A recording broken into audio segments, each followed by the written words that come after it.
and Kristen trying to write a book. Wordsmith at work. Hi, Kristen. Okay, so Texas, as always, was wonderful. The Texas retreats that we do are some of my favorites because they are so low-key and there's so much time to write and think and talk. And I loved having a talk about plot with you.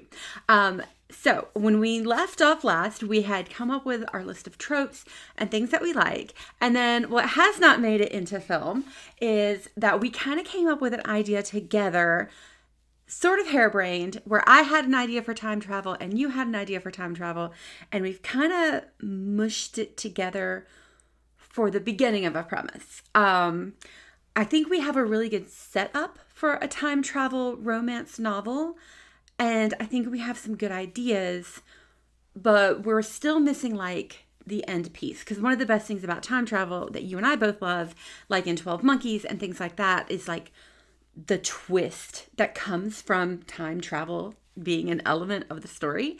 And that's the thing that we're still working on. So just as an update for our viewers who currently don't exist because you won't let us publish any of the videos yet, but you will. So I'm going to say this as if they're all going to hear about this and be in on our secret. So currently where we're stuck at is how the time travel works to create the ending. I think solidly we have like half a novel, like the beginning half of a novel. Like we got this set up, we've got some key pieces, we've got some key characters that we figured out, and all we have to do now is figure out like the twist at the end, which obviously is going to influence every other element of the beginning. So we're not quite there to write yet. So what I'm going to do is something that I love doing, and I'm going to try to chart out the plot of our idea and look at where the holes are. So that's what I'm going to do next. And this is kind of more of a thing where I'm going to figure out what we're missing, because I know that we have some elements and not others. But I want to go ahead and bounce this video back to you, because one of the things that we talked about in Texas was kind of the fear of getting started. And I realized that not every writer is the same, and that my fears in getting started are not going to be the same as your fears in getting started, especially because you have a lot more of an emotional tie to developing this book and starting this book and writing this book.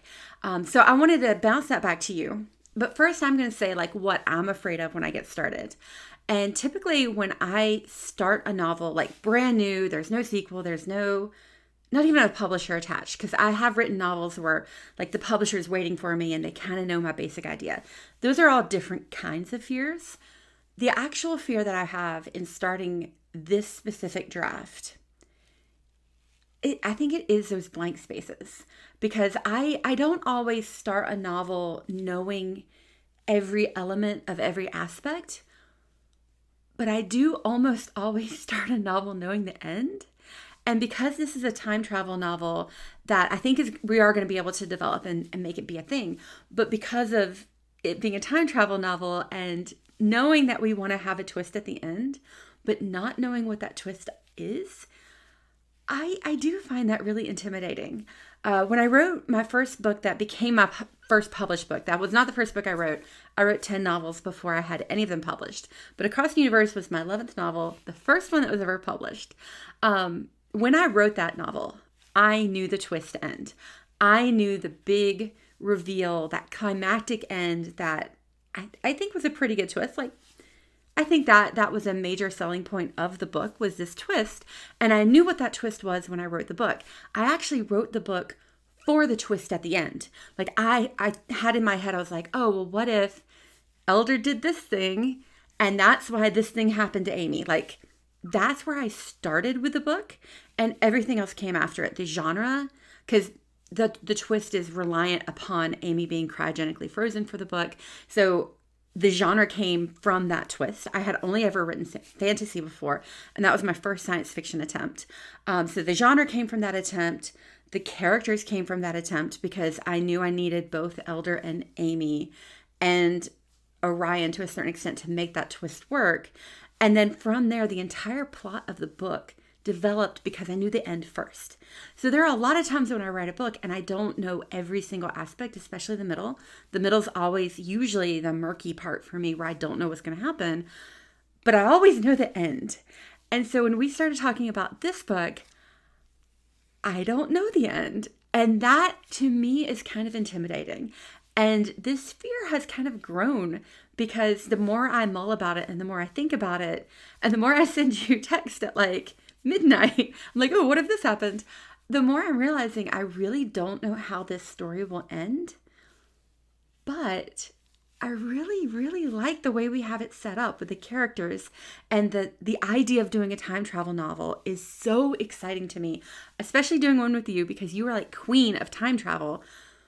So I'm really stoked about it, but I'm also really intimidated because I don't know the ending. And that is kind of freaking me out in a way that is a little unusual for me because I usually don't even start thinking about a book until I know the ending. I will know how the story ends and work backwards in my brainstorming process. And I'm not there with this yet. And that is intimidating me. But I also have faith that two brains are better than one and that we are going to figure this out. So even though I find it very intimidating in that way, I'm actually kind of excited because this is a challenge and we're going to figure it out together on YouTube for everyone to hear and see. It's not intimidating. It actually isn't. Like I'm being sarcastic here, but actually I am pretty excited about this. I think we are going to figure out the ending here. So what I'm going to do is I'm going to tackle this logically. I'm going to chart out the book into what I call my 4-act structure, which is what I use for almost all my books. I'm going to chart out what we know and look at the holes and then really narrow in on that ending and that twist that I know we are going to figure out.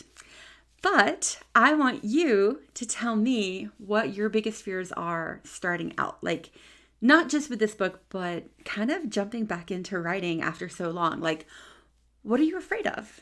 Because I have complete and absolute faith that we're going to get through this. I don't think you do. So let's talk about it. It's free therapy. That's what this is. It's free therapy. All right. I'm going to end it here and I'm going to go make a chart. And I am eager to find out what you're thinking as your biggest fear. Okay. Bye, Kristen.